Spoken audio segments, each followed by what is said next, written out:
13 जनवरी 2006 Buenos years Argentina में एक खूबसूरत गर्मियों का दिन था जब लोकल पुलिस को 12:48 पे कॉल जाता है जिसमें बताया जाता है कि बांको रिवर को लूटा जा रहा है। अर्जेंटीना के कैपिटल में एक बहुत ही बढ़िया सा एरिया में लोकेटेड इस बैंक में बहुत ही ज्यादा खजाना भरा हुआ था। पुलिस ऑफिसर सीन पर पहुंचे और देखा कि 4 लुटेरे और 23 हॉस्टेजेस अंदर हैं। उन्होंने तुरंत ही पेरीमीटर सिक्योर किया, साथ ही में बैंक के 2 पॉसिबल एग्जिट्स को भी घेर लिया। पूरे दोपहर चोरों के साथ कम्युनिकेशन और नेगोशिएशन चलता रहा, लेकिन फिर अचानक से सन्नाटा छा गया। लुटेरे एकदम से शांत हो गए। पुलिस ऑफिसर शाम को 7 बजे बांको रिवर में एंटर हुए और एक बेहद ही अजीब सीन देखा। हॉस्टेजेस जिंदा थे और बिल्कुल सही सलामत थे, बिना किसी एक खरोच के। करीब 150 सेफ्टी डिपॉजिट बॉक्स जबरदस्ती खोला गया और उनके अंदर का सारा सोना चांदी पैसा निकाल लिया गया था। लेकिन कहानी में ट्विस्ट तो अब आने वाला था। इतनी बड़ी चोरी को अंजाम देकर सारे चोर गायब हो गए थे बिना पुलिस के हाथ लगे।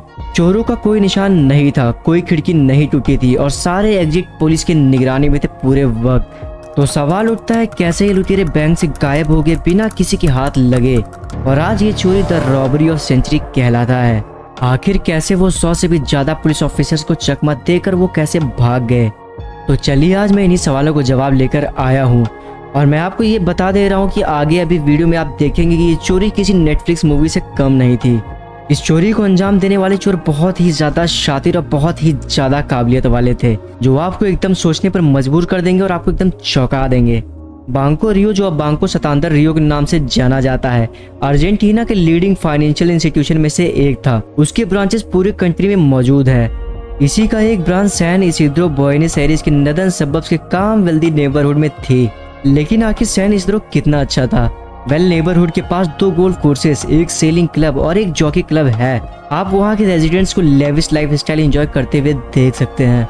2006 में Argentina already in famous bank robbery से अनजान नहीं था।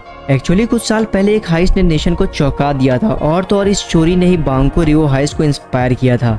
1999 में लुटेरे रामोलो अर्जेंटीना के एक बैंक में घुस गए और हॉस्टेजेस को लिया ताकि अपनी आजादी पुलिस से नेगोशिएट कर सकें। रॉबर्स ने हॉस्टेजेस को शील्ड की तरह यूज करके बैंक से बाहर निकलने की कोशिश की और पुलिस ने फायर कर दिया। एक रॉबर को मार दिया, लेकिन 2 इनोसेंट हॉस्टेजेस भी मारे गए। इतना बड़ा हादसा पुलिस के लिए किसी नाइटमेयर से कम नहीं था। न्यूज कैमरास के जरिए पूरे बैंक हाइस्ट लाइव टीवी पर दिखाया गया। उस वक्त ज्यादातर अर्जेंटीनियंस ने रॉबरी और किलिंग्स को रियल टाइम में देखा था। रामालो केस के इंसिडेंट में पूरा कंट्री शॉक में था और पुलिस पे नए नए सवाल खड़े हो रहे थे। और यही रीजन है कि पुलिस 2006 बांको रियो हाइस्ट के वक्त कोई भी ड्रास्टिक एक्शन लेने से घबरा रही थी और उन्हें कोई भी एक्शन लेने से पहले 10 बार सोचना पड़ रहा था जब बैंक रॉबरी प्रोग्रेस में थी। बांको रियो में चोरी वाले दिन ज्यादातर कैमरास हॉस्टेज सिचुएशन पर ट्रेंड थे। पुलिस केयरफुली आगे बढ़ने की कोशिश कर रही थी, फिर भी उन्हें जल्दी नहीं थी क्योंकि उन्हें तो यही लग रहा था कि थीव्स उनके कैद में है और चारों तरफ से घेरे में है। लगभग 100 से भी ज्यादा पुलिस ऑफिसर सीन पर मौजूद थे और हर इंपॉर्टेंट पॉइंट्स पे स्नाइपर मौजूद थी, यानी कि थीव्स का निकलने का कोई भी चांसेस नहीं थे। बैंक के दोनों एग्जिट्स कवर्ड थे, थीव्स आखिर कहाँ ही जा सकते थे। एक रॉबर अंदर जो कूल अर्जेंटीनियन नेम्स को छोड़कर अपना कोड नेम वॉल्टर बताता है, पुलिस के साथ हॉस्टेजेस के रिलीज को नेगोशिएट कर रहा होता है। लुटेरों ने बैंक के सिक्योरिटी गार्ड को बिना कोई नुकसान पहुंचाए दरवाजे से बाहर जाने दिया। उसके बाद एक जवान आदमी और एक औरत को भी जाने दिया। देखने में ऐसा लग रहा था कि चीजें अच्छी जा रही हैं और रॉबर्स कॉप्स के साथ खेल रहे हैं। वॉल्टर, जिसे the man in grey suit का निकनेम दिया गया था, अपनी सिचुएशन के हिसाब से स्ट्रेंजली हैप्पी मूड में लग रहा था। उसे ये सब करके बहुत ही ज्यादा मजा आ रहा था और मजे की बात तो ये है कि वो और दूसरे लुटेरे हॉस्टेजेस को अच्छे से ट्रीट भी कर रहे थे। एक पॉइंट पर तो आकर उन्होंने एक बैंक एम्प्लॉय के लिए हैप्पी बर्थडे सॉन्ग भी गाया जब उन्हें पता चला कि उस इंसान का आज बर्थडे था। इससे पता चलता है कि लुटेरे ये सब बहुत ही ज्यादा एंजॉय कर रहे थे और उन्हें पकड़े जाने की कोई भी डर नहीं था।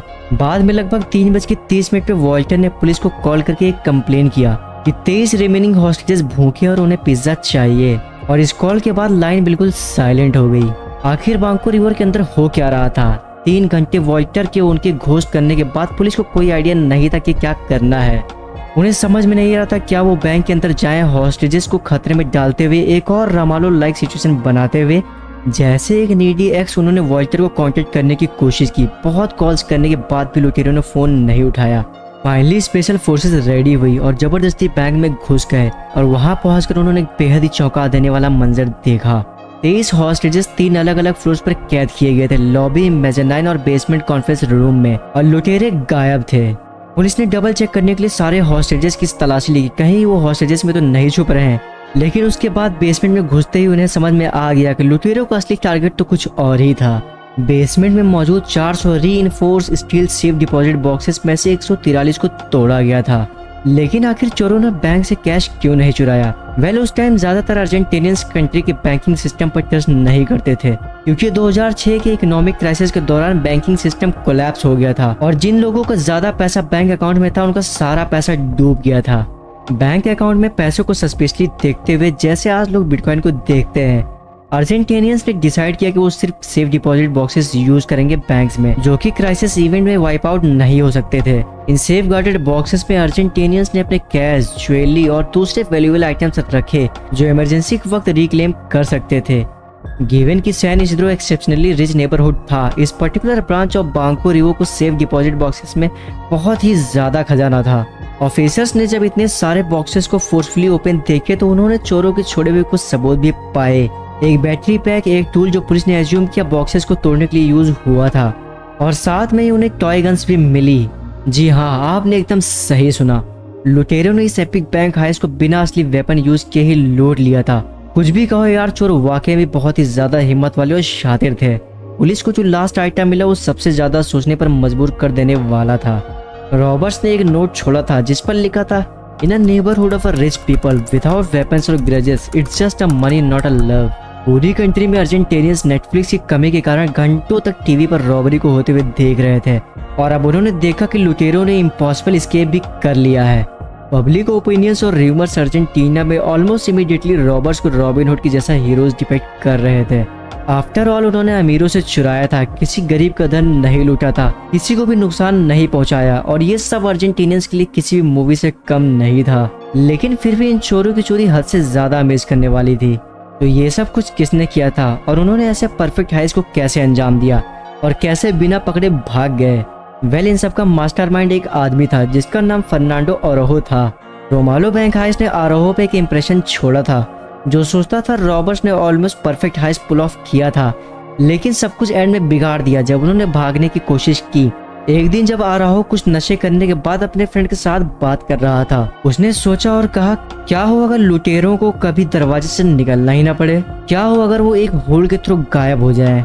अरोहो के फ्रेंड सेबेस्टियन ग्रेसिया बॉलेस्टर ने एग्री किया कि ये क्रेजी लेकिन बहुत ही ज्यादा परफेक्ट प्लान था। लेकिन उसने अपने फ्रेंड की थ्योरी को ज्यादा अटेंशन नहीं दिया, क्योंकि बॉलेस्टर ना तो एक क्रिमिनल था और ना ही फाइनेंशियल डिफिकल्टीज में था, और वैसे भी ज्यादातर लोग इस टाइप्स के प्लान्स को सीरियसली नहीं लेते। अरोहो और बॉलेस्टर अपर मिडिल क्लास नेबरहुड में बड़े हुए थे, जो ब्यूनस एयर्स के नॉर्दर्न सबर्ब्स में लोकेटेड था, और जब अरोहो कभी कभी कानून की गलत साइड के हॉबीज में इन्वॉल्व होता था, तब उसका दोस्त बॉलेस्टर एक completely legal life style enjoy करता था। बॉलेस्टर के पास एक वाइफ और एक बच्चा भी था, और वो मोस्टली स्मॉल इंजन्स को रिपेयर करके पैसा कमाता था। वहीं दूसरी तरफ अरोहो एक बहुत ही खुशमिजाज और क्रिएटिव लाइफस्टाइल जीता था। ओकेजनली मार्शल आर्ट सिखाता था बिल्स पे करने के लिए, और मैरिजुआना कल्टीवेट करके पैसे कमाता था। अरोहो एक फ्री स्प्रिंटेड आर्टिस्ट था जो रिसेंटली ब्रेकअप से डील कर रहा था। उसने डिसाइड किया कि उसे अपनी पर्सनल स्पेस से दुनिया को रिमूव करना है, तो उसने अपने लॉफ्ट की विंडोज को ब्लैकआउट कर दिया ताकि वो बाहर की दुनिया ना देख सके। अगर लोगों की माने तो अरोहो रिलेटिवली कम खाता था, और जब भी मूड होता था सोता था, फ्रिक्वेंटली बीट पे हाई रहता था और हर वक्त नशे में ही रहता था, और साथ में उसे विटामिन डी की भी कमी थी। अरोहो अजीबो गरीब आइडियाज की तरफ हमेशा खींचा चला जाता था। उसका सबसे बड़ा ऑब्सेशन था बैंक रॉबरीज। वो इतना ज्यादा ऑब्सेस था कि वो मूवीज और शो से लेकर रियल लाइफ हाइस्ट तक की डॉक्यूमेंट्रीज को छोड़ता नहीं था जो रॉबरी से रिलेटेड हुआ करती थी। उसका गोल था ऑब्जर्व करना कि दूसरे फिक्शनल और रियल लाइफ रॉबर्स ने क्या गलतियां की, और इन ऑब्जर्वेशन को यूज करके परफेक्ट हाइस्ट प्लान आउट करना। 2004 में अरोहो को फाइनली रियलाइज हुआ कि उसने न सिर्फ एक प्लान फिगर आउट कर लिया था, बल्कि उसको उसके फ्रेंड बॉलेस्टर के मैकेनिकल और टेक्निकल नॉलेज की भी जरूरत थी। बॉलेस्टर को यह आइडिया बिल्कुल भी पसंद नहीं आया, और उसे पता था कि बैंक में घुसना उतना आसान नहीं होता जितना लोग सोचते हैं, क्योंकि उसने कुछ टाइम तक एक बैंक में पार्ट टाइम काम किया था। लेकिन वो गुस्से में था कि उसके फादर और ग्रैंडफादर ने पैसे बैंक में रखे थे, और फिर इकोनॉमिक क्राइसिस के दौरान वो सारे पैसे गायब हो गए थे, यानी कि डूब गए थे। इसीलिए बहुत से लोगों की तरह उसे भी बैंकर से नफरत थी। जब आरोहो ने बॉलिस्टर को गारंटी दी कि किसी को भी चोट नहीं लगेगी। एक्चुअली उनके पास रियल वेपन्स भी नहीं होंगे। बॉलिस्टर ने प्लान के लिए एग्री कर लिया और काम शुरू कर दिया। तो exactly robbery of the century के प्रिपरेशन वर्क में क्या था? Thanks to underground drainage system, Buenos Aires के नीचे बहुत से स्ट्रॉन्ग ड्रेन्स हैं जो सीधा रिवर्स तक जाते हैं। उन्होंने प्लान बनाया कि वो एक ऐसे ड्रेन में घुसेंगे जो बैंक के पास से गुजरता हो और फिर एक टनल डिग करेंगे जो सीधा बैंक से जुड़ा होगा। लेकिन बैंक के नाइट टाइम अलार्म सिस्टम को बाईपास करना बहुत बड़ा चैलेंज होगा, होल डिग करने से भी ज्यादा मुश्किल। तो आखिर ये लुटेरे बैंक का अलार्म कैसे ऑफ करेंगे? इसका जवाब बहुत ही सिंपल था, बिना उसे ट्रिप किए, यानी कि बिना उसे एक्टिवेट किए। लुटेरे डे टाइम में बैंक के बेसमेंट में सेफ डिपॉजिट बॉक्सेस लूटेंगे जब अलार्म सेट नहीं होता है। लेकिन दिन के टाइम तो बैंक में बहुत सारे लोग भरे रहते हैं। आखिर वो कैसे दिन के समय में बैंक में घुसेंगे और बिना अटेंशन ड्रॉ किए सेफ डिपॉजिट बॉक्सेस खाली करेंगे? आरोहो के दिमाग में जवाब बहुत ही सिंपल था। ऊपर एक फेक बैंक रॉबरी स्केच करनी होगी ताकि बेसमेंट में चल रहे रियल बैंक रॉबरी को कवर किया जा सके। हालांकि ये प्लान बहुत ही ज्यादा रिस्की था। दोनों ने फिर एक्सपीरियंस थीव्स, फाइनेंसियर्स और मिसफिट्स का क्रू को असेंबल किया जिनकी उन्हें जरूरत थी जॉब को अंजाम देने के लिए। एक एक्सपीरियंस बैंक रॉबर डॉक और उसका एसोसिएट रूबन एल्बर्टो डी लाटोरे, जिसे बेटो के नाम से जाना जाता है, वो एक Argentinian group of armed bank robbers के फॉर्मर्स मेंबर थे जिसे अनइमेजिनेटिवली सुपर बांडा कहा जाता था। एक और फिक्सर और गेटअवे ड्राइवर को क्रू में ऐड किया गया। आरोहो ने एक रिटायर्ड फाइनेंसर और प्रॉब्लम सॉल्वर भी ढूंढ लिया था जिसने ऑपरेशन में $100,000 इन्वेस्ट किए। लेकिन आखिर उन्हें पैसों की क्या जरूरत थी? बॉलिस्टर को बैंक में घुसने का तरीका सोचना था और बहुत सारा टाइम और एनर्जी लगाकर टनल भी खोदनी थी और रिलेटिवली बिना रुकावट वाले वे को ढूंढना था ताकि सेफ डिपॉजिट बॉक्सेस को ओपन कर सके ताकि ऊपर से सुना ना जा सके। तब बॉलिस्टर ने डिसाइड किया एक और बांको रिवर ब्रांच में एक सेफ डिपॉजिट बॉक्स रेंट करने का। इससे उन्होंने सेफ डिपॉजिट बॉक्स का ब्रांड नेम नोट किया, जिसके बाद उन्होंने कुछ बॉक्सेस खुद भी ऑर्डर किए ताकि सारे तरीके ढूंढ सके उसे खोलने का। उसने कंक्लूड किया कि एक जैक हैमर जो लॉक्स को तोड़ेगा और उसकी आवाज रीजनेबल नॉइस लेवल पर रखा जा सकेगा। उसने एक ऐसा जैक हैमर बनाया जिसे पीसेस में ट्रांसपोर्ट किया जा सके बैंक तक और फिर वहां ले जाकर असेंबल किया जा सके और फिर वापस से डीअसेंबल भी किया जा सके। लेकिन जैसे कोई भी द इटालियन जॉब या ऑलमोस्ट कोई भी हाइस्ट मूवी आपने देखी हो, वैल्यूएबल हैवी गुड्स को लोकेशन से बाहर ले जाना अपना अलग ही चैलेंज लेकर आता है।